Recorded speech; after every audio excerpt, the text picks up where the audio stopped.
Okay, so we got that. And share the screen.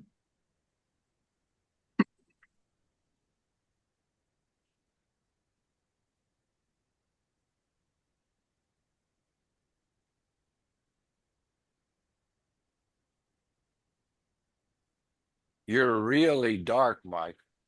Yeah, bear with me just for a minute. I'm I can't uh believe you said that trying. out loud, Totsy. Whoop. It's a former thing I was working on. So my understanding right now, I'll take my toothpick out of my mouth. That is really good. Um, you're seeing, I hopefully, are you seeing my screen, my flipping through here? Well, yeah, we Yes. are. I mean, it's just all Okay. showing all the different files. Yep. There we go. Yeah, it Yep. looks There we are. And what I think I've done and accomplished is I started the recording first. And hopefully, I have no indication whether this is being recorded or not, but um, we'll give it a whirl. But you do see my screen, right?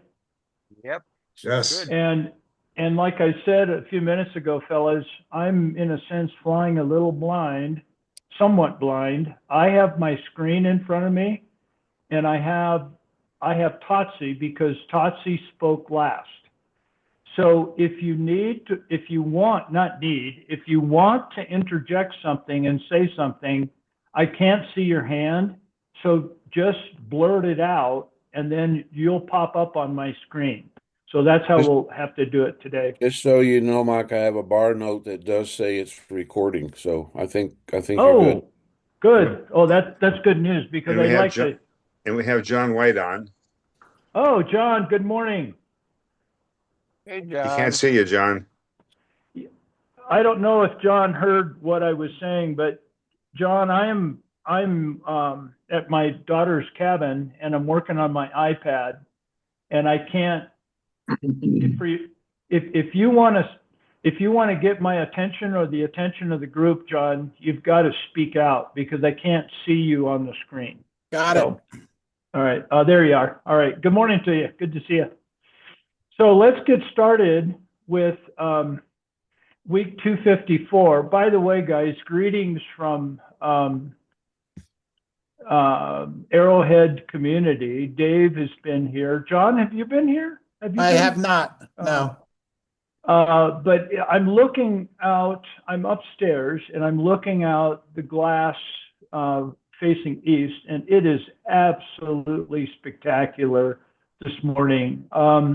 They've gotten about 16 inches of snow over the last couple of days, and it is just winter beauty as now it's starting to get light and I can see it. So anyway, I'm here. Well, you got a I'm camera.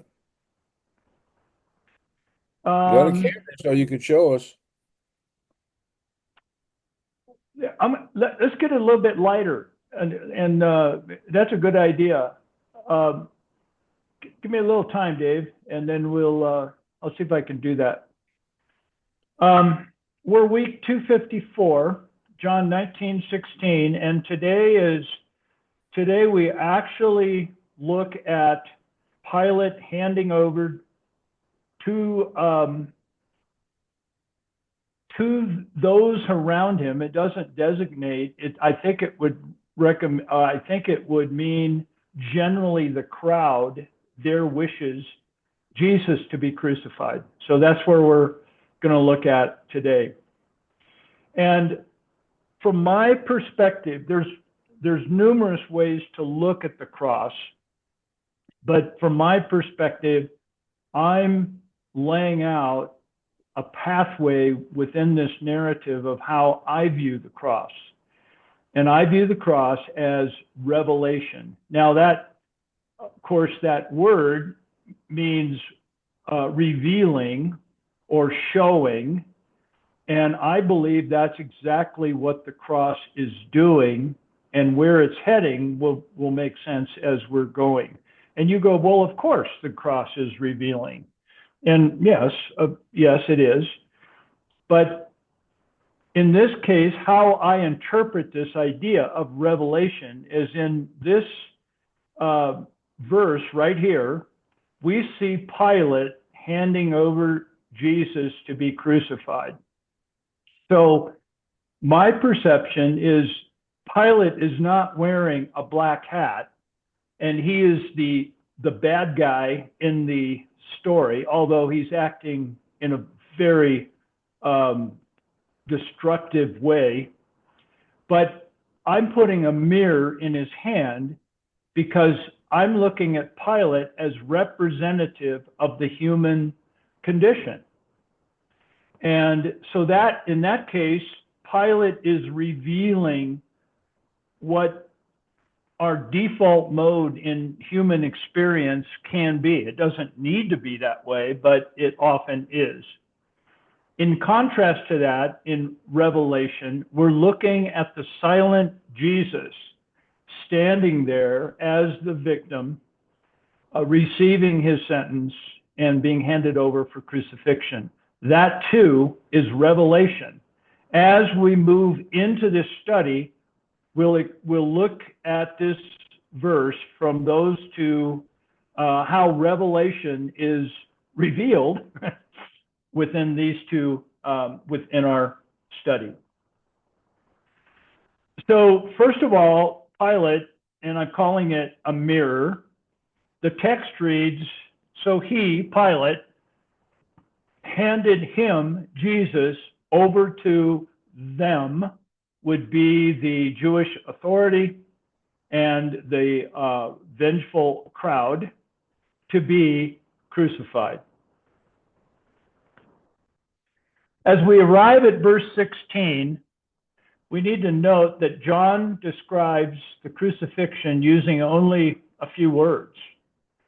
There's going to be some commentary following 17, 18, but it's very few. When you think about what we're talking about, the gospel account according to John, when we come to the actual event itself of the cross, it's only one verse, verse 16.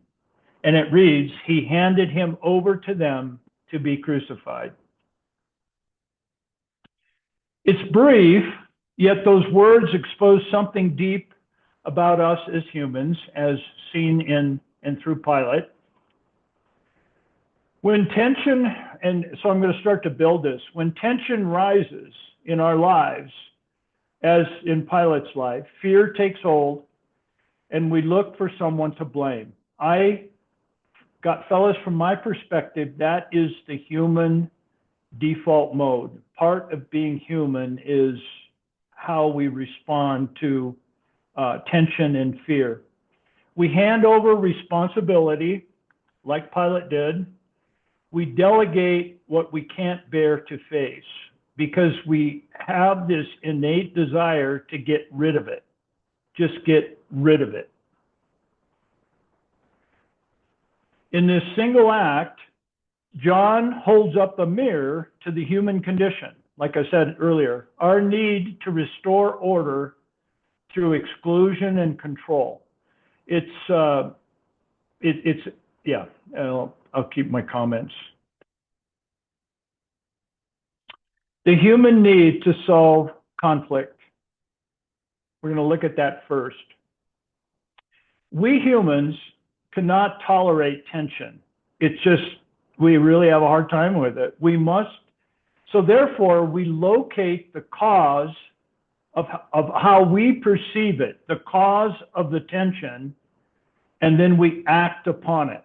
That is a very quick outline of the process of how we humans tend to be. Again, there is a hugely noble side of being in the image of God, but that's not what the text is showing us here in front of us. Point. Each slide is going to have a main point. When tension rises, someone must be to blame. I was raised in a home like this, and I always connected, it's like if there's something wrong, we got to locate the blame. That's how we raise. And I always thought it was because of my German heritage. I've now come to realize it's a human heritage. It's what we do. If there's something wrong, we got to put blame somewhere. Now, this is where Rene Girard comes in, and I think he is very helpful. I'm going to give you a reference here on the next slide. Rene Girard, I first mentioned him in week 155, and you can find that within our the blogs on our you can actually go back to that on our website. It's listed, and I've got a URL. But Rene Girard was an anthropologist first, and he moves from anthropology to psychology and to theology. And it's through observation, it's through observing human experience first, rather than going to the Bible first and then kind of like a top down. He's interpreting, moving at a theological assumptions from what is, how people respond. So he's integrated within my way of thinking, along with others, but I think Rene Girard has a lot of good stuff to say. And so Rene Girard says human beings in general are not at peace with one another because they are not at peace with themselves. And that is the unfortunate truth of which I believe that is a general, not in its entirety, but in a general sense, I think that is true. According to Girard, what he calls mimetic desire, and I'm not going to spend a lot of time looking at that because that's in reference back in 155. The reason we talked about Rene Girard in week 155 is when Caiaphas says to the crowd, "Don't you know, folks, that one man has to die for the nation?" That is where I introduced Rene Girard's thinking on the scapegoat mechanism, and mimetic desire is a part of that. If you want more, go to week 155 or bring it up in the question time and we can talk about it. So the idea here is we imitate each other's wants, and then rivalry escalates because we can't have everything. Rivalry escalates until the community channels its violence towards a single victim. And, we first see this in the Bible in Leviticus 16 with the scapegoat story on the Day of Atonement. And we'll talk about that in a little bit. But it's the idea that humans want reconciliation. They want peace. Not they, I'm part of it. We want peace, but the way that our mechanism to arrive at that peace is very unfortunate and a lot of times very unhealthy, because we arrive at peace by placing the blame on a victim. And that is what's happening right here. I also look at Ernest Becker. He supports this idea from his perspective. Ernest Becker's main thesis is the idea that death, the reality of death, influences human thought and behavior way beyond even what we are aware of. And that's where he's built a whole book on that. We disguise our terror of death as humans by making our lives a series of symbolic victories over others. So that's a quote by Ernest Becker. The scapegoat reflex, and this is first brought up, that note, if you guys want to look this up later, this will be posted tomorrow. No, it won't be because I'm up here. It'll be next week. But on that little yellow note is where in the blogs it's found. But I went to the actual page and copied the URL. So you could just copy that URL if you want to photograph it. Pop that URL, www. and the remainder, into your web browser, and it'll pull up the page if you're so interested to when we first talked about René Girard and the scapegoat mechanism. So what we're going to see here is the scapegoat mechanism or reflex. Violence becomes a false. So we use violence as a way to establish peace. That's the idea. And it becomes a false purification. The community believes peace will return if one is sacrificed. Guys, that is part of human history. The whole idea of a sacrifice of one in order to bring the peace to the whole. And it goes way back. So in Leviticus 16, this morphs into this. So it's so interesting that Leviticus, now it is to me, Leviticus 16 talks about atonement. And if we read the text, the high priest put his, absorbed in a symbolic sense, the sins of the people, and those sins were placed symbolically on the head of the goat, and the goat was released into the wilderness. And when that occurred, according to Leviticus 16, atonement, which means at one with God, was accomplished. Now, what is interesting, there is no blood sacrifice here. Now, there's blood sacrifice for other reasons, but as far as the at one with God, it was accomplished through the scapegoat that actually, this ceremony that actually took place on the Day of Atonement. You can read about Leviticus 16. So all of this is tied in to the history of what we're seeing here in this moment of the cross.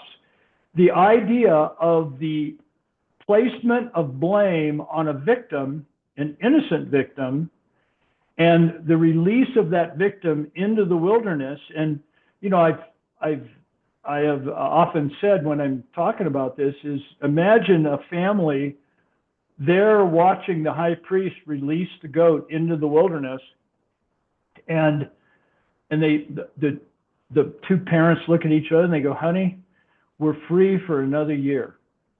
Yeah, you know, it's not, God did not need this, the people needed it. And that is the point of Leviticus 16. But what that happens is it morphs because of how we're made up as humans into what we're seeing as revealed in the cross here in John 19:16. So what begins in Leviticus 16 tends to morph into violence and blame and anger, as we see in John 19:16. We humans place blame on what we cannot integrate. Okay, that's the main point for this slide. If I can't explain it, then I will tend, as a human, just because my default mode, to try to locate where I can place the blame so I can feel better about the situation or myself. That is the basic idea. We blame what we cannot integrate, what is mystery. Girard, quote, "The victim is accused precisely because the accusation unites those who accuse." Again, we as humans want the peace. We want unity, but how we get there tends to be a very destructive means.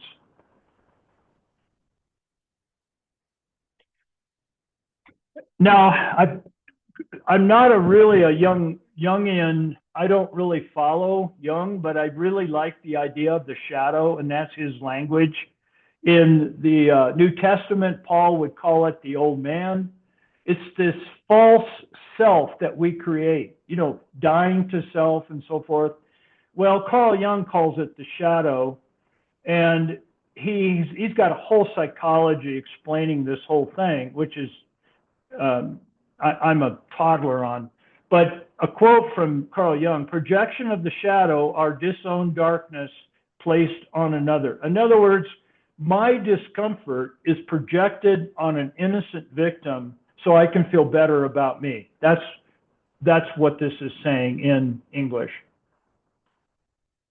The scapegoat mechanism works. I've got it in quotes. This thing really works. Caiaphas knew that way back in John 11. He says, don't you know that one man needs to die for the nation? Because unity is brought together through that sacrifice. He has seen sacrifice, the whole idea of sacrifice, over and over in his professional career. And it works. It brings the unity. And so that's why he mentions that in John 11. He's not being prophetic. He's talking out of practicality. And it works because it brings temporary social unity through a shared condemnation. We blame someone so we can come together. Now, here is Pilate's handing over. You know, he handed him over. We're going to look at that. Pilate's handing over represents the final surrender of conscience to collective will. Now, that is a loaded statement. Pilate is under the impression from the text that Jesus is innocent. His conscience, because he's in the image of God, is saying, this guy is innocent. But because of the pressure and the fear that he's experiencing, he can't follow his conscience. And he finally submits, after many, many times of getting Jesus off the hook, to the collective will of the irate crowd. And that's what we see the term handing over. He finally, he's tried he's exhausted his resources. I'm just going to let them have their will. When he does this, and when we do this, Pilate rejected what was rightfully his, a man in authority to judge correctly, being delegated from the Roman authority. He's in a place of tremendous power and privilege. He gave that up. He gave that all up. And it's what we humans tend to do. We give up what our true identity to collective will, to a lesser power. And that is the problem of the human condition. And when he did that, his mind, his perception of himself was reoriented.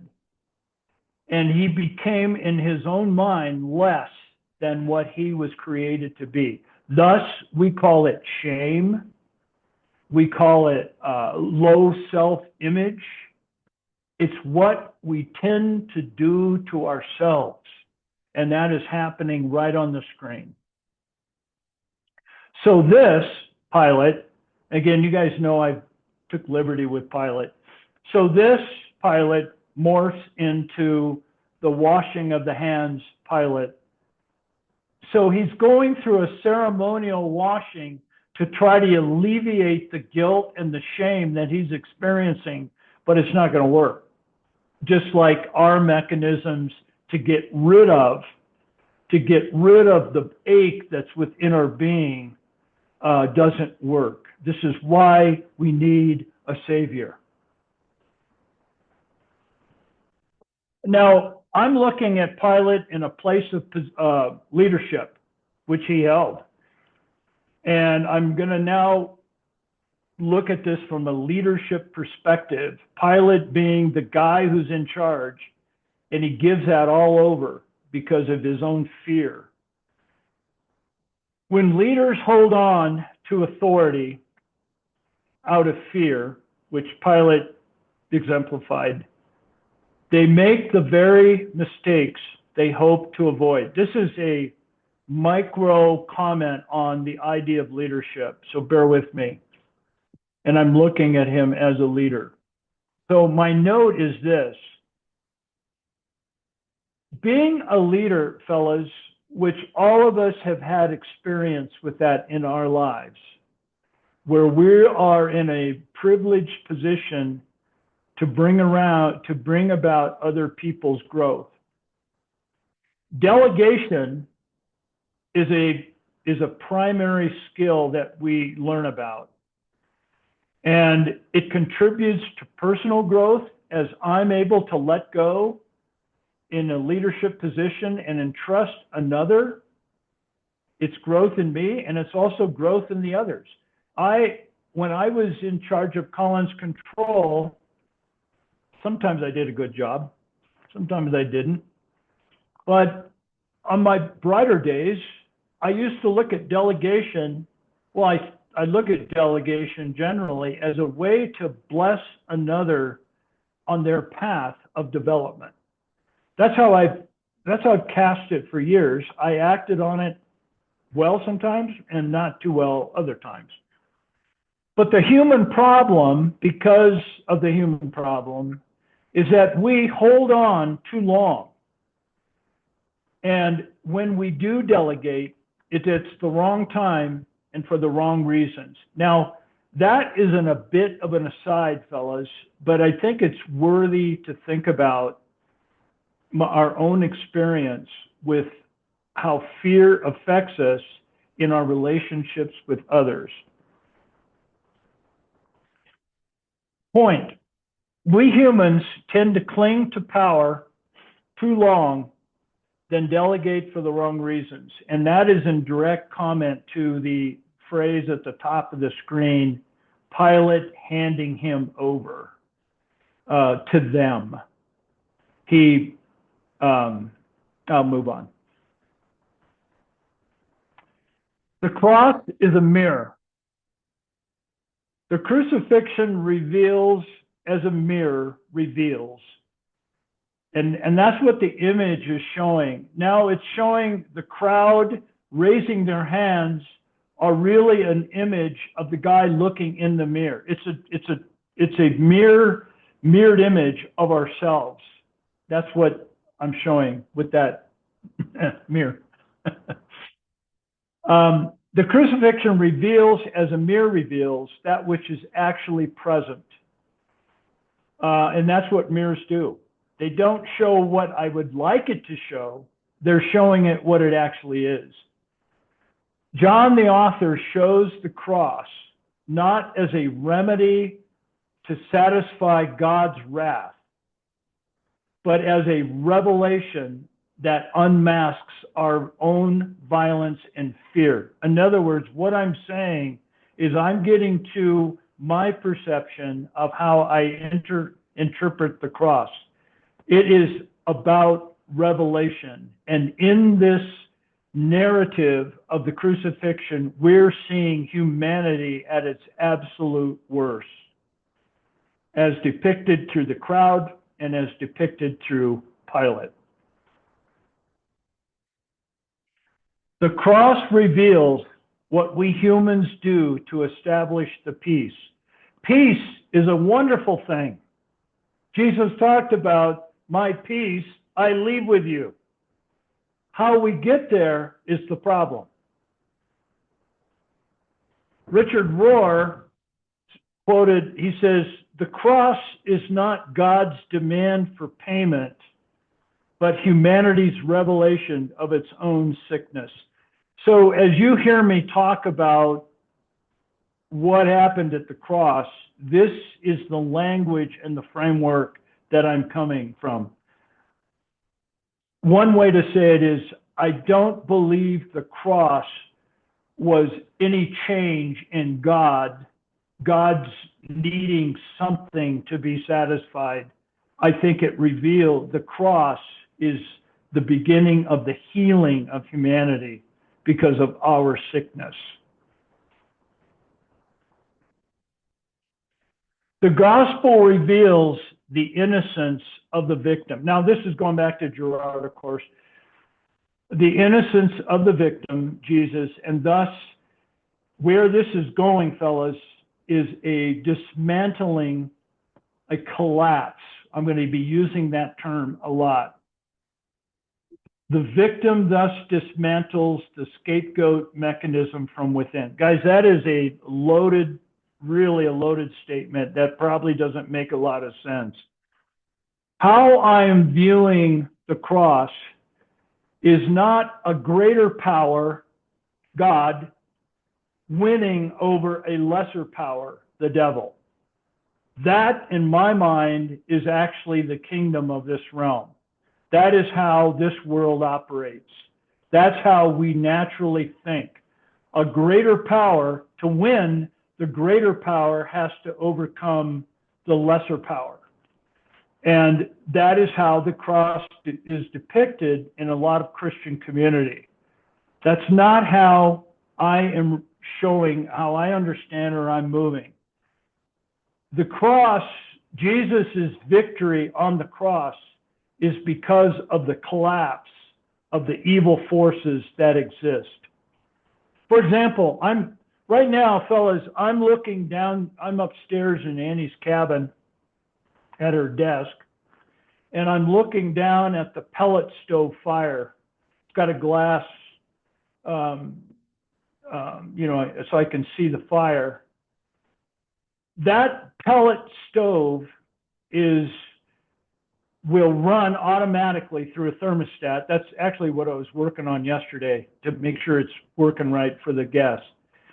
But as long as there is fuel in the hopper, the pellets, the auger will continue to work and feed the fire, and the fire will continue to operate under fire. To me, the cross is where Jesus stopped the auger and the flame went out. It collapsed. That is a basic metaphor, a basic understanding of how we'll be looking at in this study of what is about to occur. And it has huge ramifications on how we think about God, how we treat other people, how we think of ourselves, and how we think about union with Christ. Viktor Frankl talks about, Viktor Frankl is another person I hugely respect, and he weighed into this from his psychological perspective, and he says true freedom begins in response, not reaction. The problem with the human condition is that we feel this tension and this fear, and we react by placing the blame on something else. That is the default mode of us humans, unfortunately. Viktor Frankl proves through his book, God's Search for Meaning, is that we don't have to operate like that. We can actually call a timeout and we can respond. And that, in my book, is the way of Jesus. That is what Jesus is showing us. Now, in contrast to what we've been looking at is the silent Jesus. And he's not talked about a lot because he's silent. He's in the background, but he's there. And that in itself is revelation. Jesus is present. Now, this is how this little few sentences is how I perceive the person of Jesus within this narrative. He's in silence.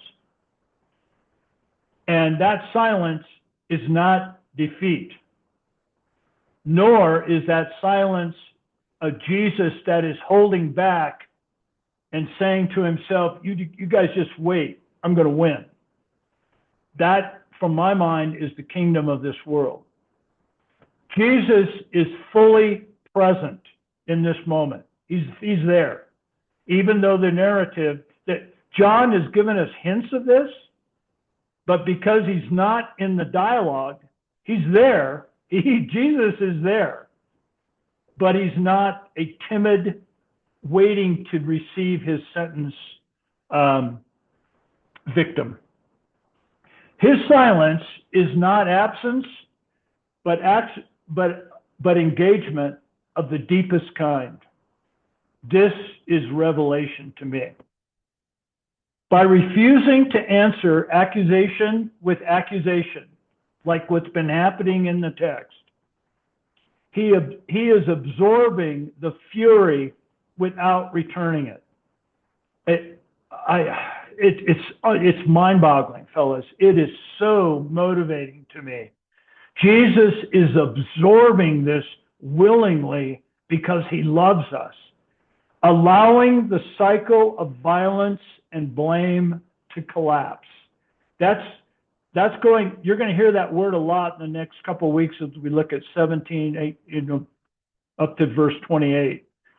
This idea of what Jesus is doing, his victory is creating the environment of evil to collapse.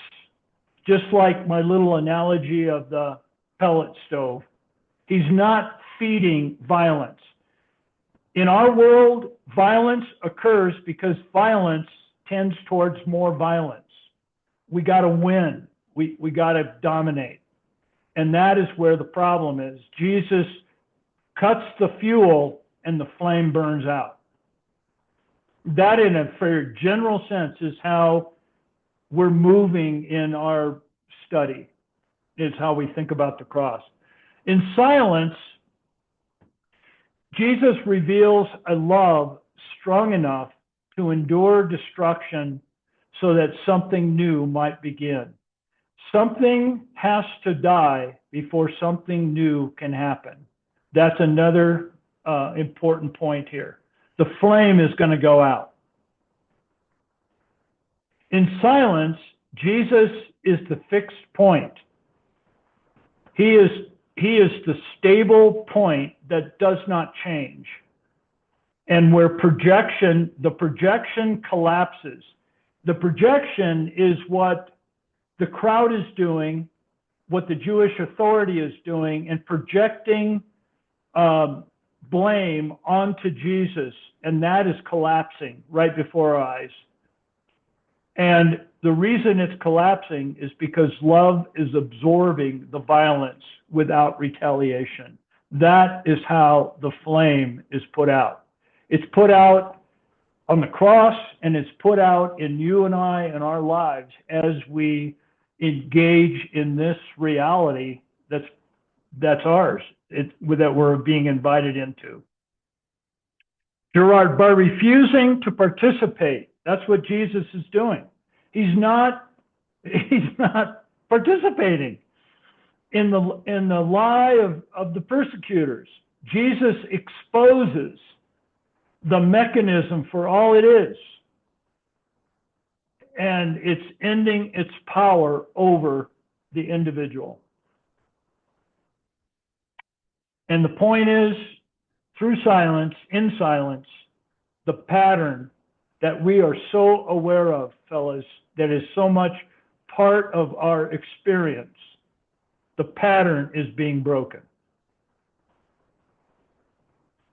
Now we go into table time. And guys, this is a technical section, but for sure, a lot of different views on this. But how I'm framing it, and we'll continue to frame it in our study, is we're seeing here, what we're seeing on the screen is the collapse of the kingdom of this realm, which Jesus talked about in earlier, I think it was in chapter 18, I believe, I'm not sure. My kingdom is not of this realm. Well, what is it? This kingdom is collapsing. And this kingdom is built on fear, accusation, and control. That is what dominates how this kingdom that we've created. But before our eyes, that kingdom, represented in the image by, the bricks and mortar, is collapsing. John's narrative shows that at the moment of Jesus' silence, this whole system begins to crumble under its own weight. It's being allowed to die. That is how another way to say of how I am viewing what happens at the cross. It's being extinguished. So what appears as defeat, how we would cast it, well, he's not saying anything. You know, of course, we've got theology behind why, but what appears as silence and defeat is actually the implosion, is causing the implosion of the kingdom. That's another word I'm using: implosion, collapse, extinguish. The kingdom that cannot sustain itself in the presence of truth. The only, from my perspective, fellas, the only way evil and violence is allowed to continue is to the degree of which I feed it. And Jesus is pulling the tube on the cross. And because it's not one over another, Jesus is speaking and represents that which is actually true. The rest is fabrications from our heads. What we're seeing on the screen before us is fabrication, not truth. It's what humans create because they can't get along. And that is being diffused and extinguished in light of the truth. You know, I love that. I've been meditating on John 14:6, and I'm actually writing up a series of little one-pagers on I am the way, the truth, and the life. It is so, I've really enjoyed that. We'll talk about that another time. But Jesus is the way. He's showing he is the way, he is the truth, and he is the life. It's marvelous.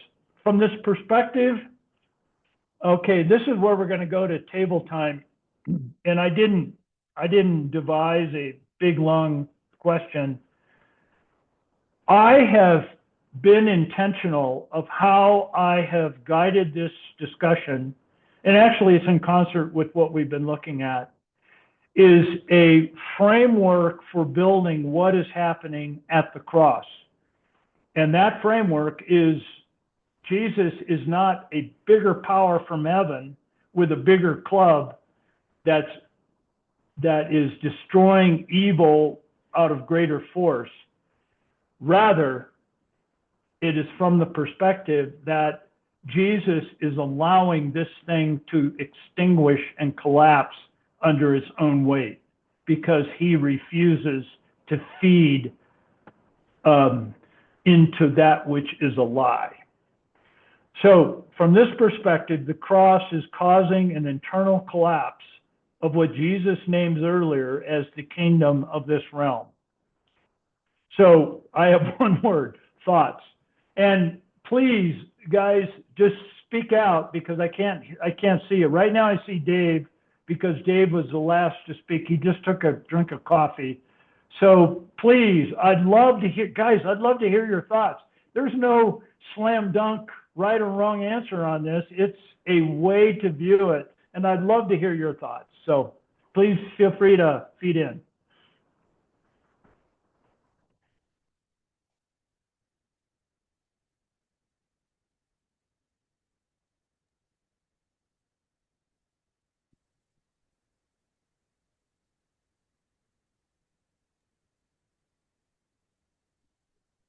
Well, it looks like we're at the buffet again, and somebody's got to be first.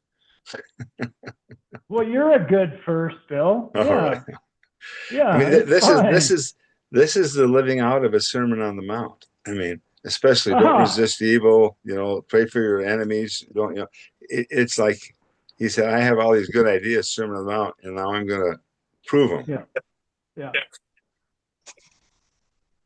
And in comment to that, Bill, and I'm going to try to refrain from you say a point and then I say a point, but I've been meditating on, and he loved them to the end. It's love that conquers the evil and the destruction and the sin. It's well, the love reaction, that conquers. Yeah, well, go the ahead. reaction, yeah, the reaction to the crucifixion is interesting because in one of the passages, they show all the people walking by and just beating up on him and saying, if you're the son of God, come down from that cross. And he saved others, he can't save himself. So the reaction must come in later, meditating on this, looking at it. It's not like they were smitten while they watched him be crucified. They sort of Oh, at a no, party. no. And that is really more in sync with the reality. If we think that some cosmic event, God's club to wipe out evil or the evil one, if that was accomplished at the cross, then why does evil exist to the degree that it exists today? We have to build a framework of understanding to include that. Well, why? So that's where we're going with this whole thing. So sorry, that was kind of a sidetrack. No, I'm done. That's good. Yeah. Yeah. Other guys, feed in. I would love to hear what your thoughts are. Yeah. I think the internal collapse is we see that as when we see people broken and come to Christ and invite them into their lives, as the word is being brought to us and in preaching and teaching. We see this. I really see it as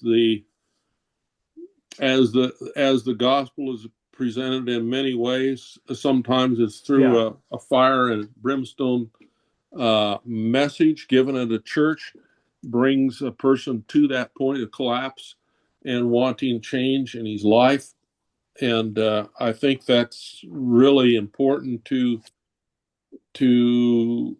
people to experience that collapse, so they can begin anew and start with Christ and put him at the center of their life rather than doing all these religious things. Carl, I hadn't really framed it like that, but it's very insightful. That term collapse is a word that I really like right now and I'm thinking about, but I hadn't thought about it as you have just depicted it at the personal level. And I think that's right on, that something needs to collapse inside of us so something new can happen. And that newness is new life in Christ. Yeah, it's really, really the point of new beginning, new life for each person. Right. Yeah. That's good. Carl, thank you for that Yes. comment and that little nuance of shift. That was really cool. Other things, fellas. I think it's obliquely important, meaning that I'm not sure that it's spot on important. But in the verse, it talks about the quote is, he gave him over to them. And as pretty well clarified through the rest of the chapter almost, the them that's referred to there is not the Jewish people. It's not the rebel rousers. They're turned over to the Roman soldiers who carry out the crucifixion. I think that's probably right. Yeah. So you have a situation where the people who are rousing and yelling and screaming for this very action now have someone else to do their dirty work for them. So it again muddies the whole water about how responsible they really feel, how responsible they really are, and this, that, and the other. Right. And Mike, you've put down again, in my current life situation, response versus attack. And then eventually what comes out is that response is often in silence rather than defense. And that's I'm really going to pray and consider about that, because in the situation that we have with our children, there's a lot of attacking going on, and it ends up going both ways. Wow. unless you have things under control. And that's the model that Jesus, he never attacked. His response was never an attack. His response was always love, and sometimes in silence. I can envision so many situations, and we've all been there, either with with children or other people that we've been close to in a tense situation, and you finally realize that, hey, words aren't working here. No. So there can be a look, it's a sidelong glance, or it's whatever it is. It speaks 1,000 words and conveys what needs to be said, but it's with silence. Yeah. We need to see more of that, I think. So. Yeah. And boy, Dave, that is so meaningful. And I think all of our hearts just go out to what you're going through. And I think of it often, think of you. Appreciate And it is so true. When we use the term silence, in this case, it is not doormat at all. As brought out within the study, is in this case, it's absolute engagement, but that engagement refrains from retaliation. That's strength at the max. And it's only because of his relationship with the Father. Thank you, David.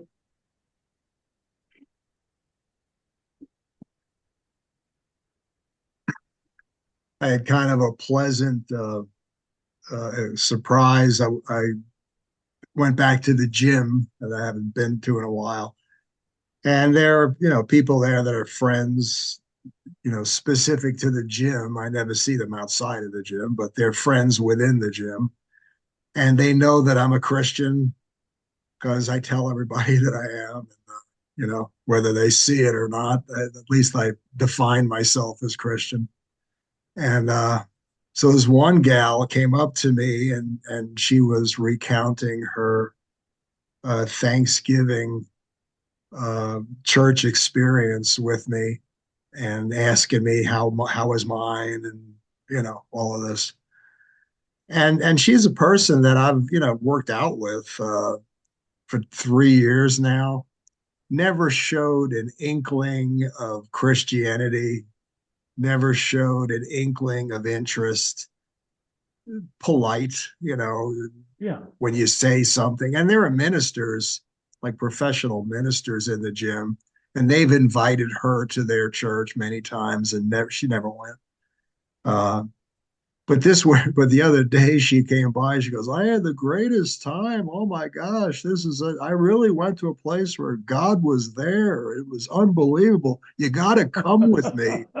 And, her eyes were open and twinkling, and she happens to be very pretty, but her eyes were twinkling and she was excited. And I'm like, God, that's cool. That's good. Let me follow you. Yeah. Come over with me, kind of a thing. And I thought, it's sort of the mystery of like what lands on somebody. I mean, Right. what is this person saying, or what did this experience bring to her that the years of planting and sowing, not on my part, on everybody's part. We had a lot of Christians in the church, in the gym. Everybody has been, inviting her to various churches and experiences and she's just, not for me, not for me. And then one day it's just like, she's like, follow me. I know where he lives, and come on. And it's like, to me, what it said to me was, never give up. It's God that gives the increase. Yeah. It's not your ability to persuade. It's almost like you're not even in it. I mean, you're necessary because somebody needs to plant and water, but it sure as heck isn't you or me that brings fruit. And she was just electric, and I pray she stays that way. I'll probably go with her to church. I never heard of course. St. Matthew's Church. I said, well, there's Matthew's pretty popular church. Name is there's 20 of them in an area, but she's going and she's just on fire. And I thought, boy, it was refreshing to say. I don't know. But it was refreshing to see somebody truly excited to the point of evangelizing and coming from somebody that you would never expect coming from. And there she is, you know. Yeah. So it was pretty nice. You know, to me, it buoyed me up and made me excited. And it makes you telling that story makes me excited. Well, there you go. You use the word refreshing. Absolutely. The excitement, because, and it's so in line with how it seems to be. It's just so in sync. Why? What is it that causes the trigger? Who knows? But something happened. Yeah. And what happened was beautiful. Yeah, that's pretty cool. Yeah. Thanks, Vince.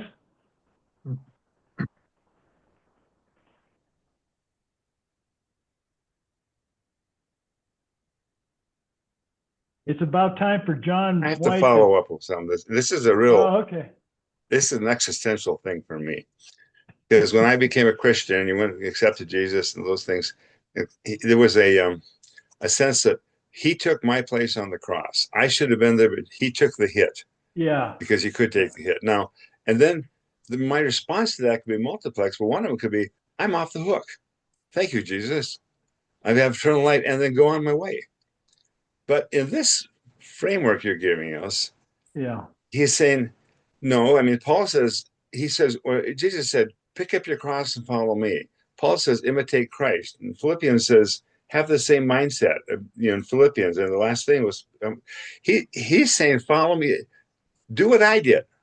You're not off the hook, but there's no hook for you. You just need to live a life that's as self-sacrificing as mine is. That's a huge calling. And without the Spirit of God inside of me, I would shy away from that. But it's a very different response than, thank you for getting me off the hook. I can go on my way. One is penalty paid, I'm free, so I can kind of go my own way. But the other is engagement. What Vince just told us, the story, was how it happens, no one knows. But all of a sudden, this thing happened. Vince was being Vince. The other people were just being who they are. And something happened within the sight of this woman. And that is more in sync with reality.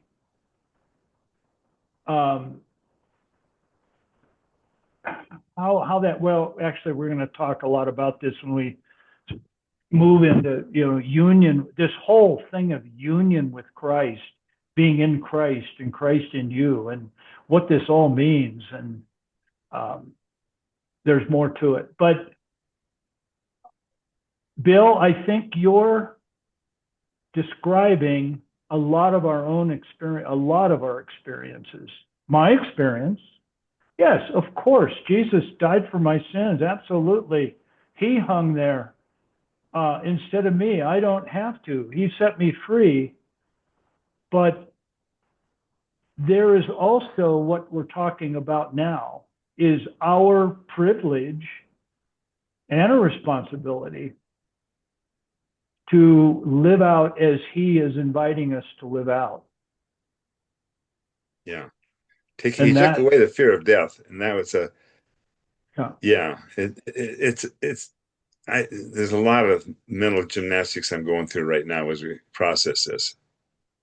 Yeah. One of the things, if I could interject, that the spin-off of Bill, I'm kind of leaning in that direction as Bill is realizing also, is that I was very pleased to find out that I'm saved by grace, and I mistakenly thought grace, as Bill said, got me off the hook. The grace covered me, and now I'm free, and every stupid thing I've ever done or will do doesn't really matter because he died in my stead. Right. Never thinking I've got a responsibility now, that it's in his steps is a real thing.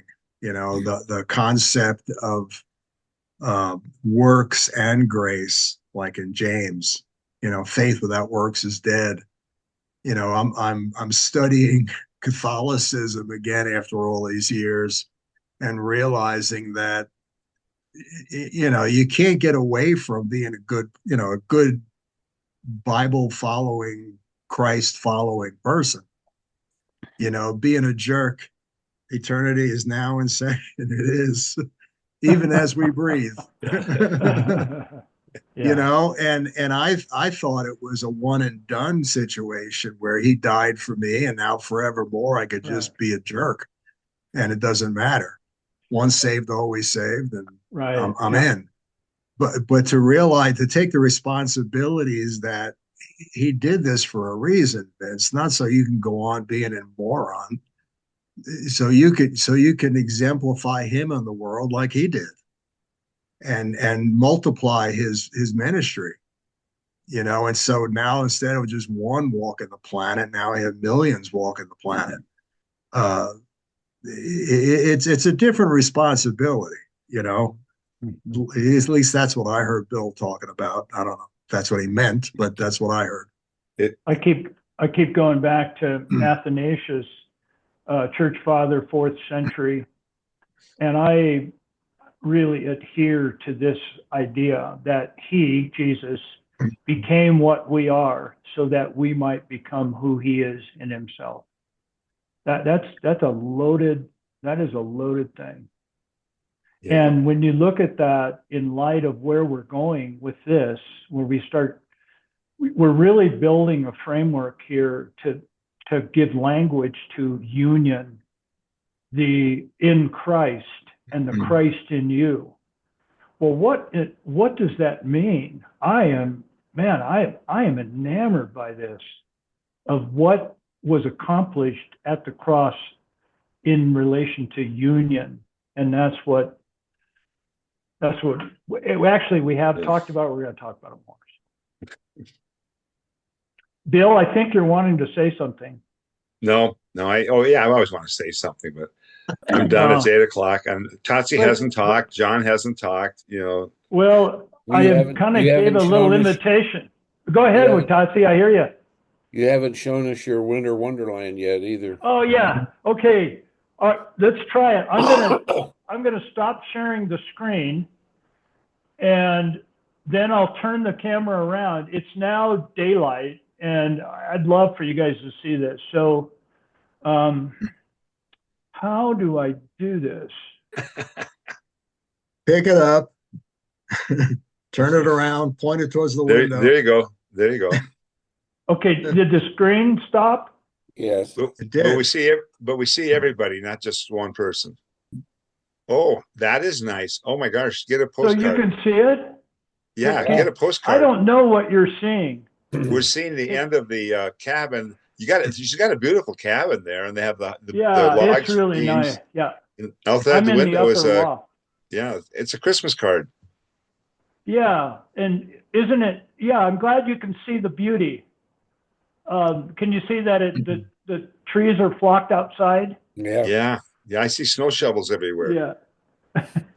Yeah, I've got that to do. I'm going to do some splitting of wood today and try to get the snowmobile. I actually borrowed a snowmobile to get in here. I couldn't drive in here. So anyway, fellas, I'm going to. The woodsman is twice warmed by his work. Yeah, I think you were referring to splitting wood. Yes. Twice warmed. What? Twice warmed by his work. Yeah. Annie would always say, Dad, she usually used 3. Wood when you burn wood, it's the only thing that warms you up 3 times before you burn it. So. Yep. I want to go see if a snowblower does the same thing. I don't know. She's living the kind of life that I thought I would love to live when I moved to Colorado, but never got close to it. Yeah. Well, she did it for 10 years. And when she and her husband moved to Klamath Falls, where they live now, she says, Dad, I'm really glad to be back in civilization. She's done her thing. Although this is home to her. She likes it. So anyway, fellas, I'm going to turn it around and I'm going to try to shut this thing down and have a good, have a good week, and I'll plan on seeing you guys next week. We'll move on to verse 17 and 18 next week. Thank you for your comments. Vince, I loved your story. It's still making me smile. Such a mystery, but so wonderful. Have a good week, fellas, and we'll see you next time. Bye.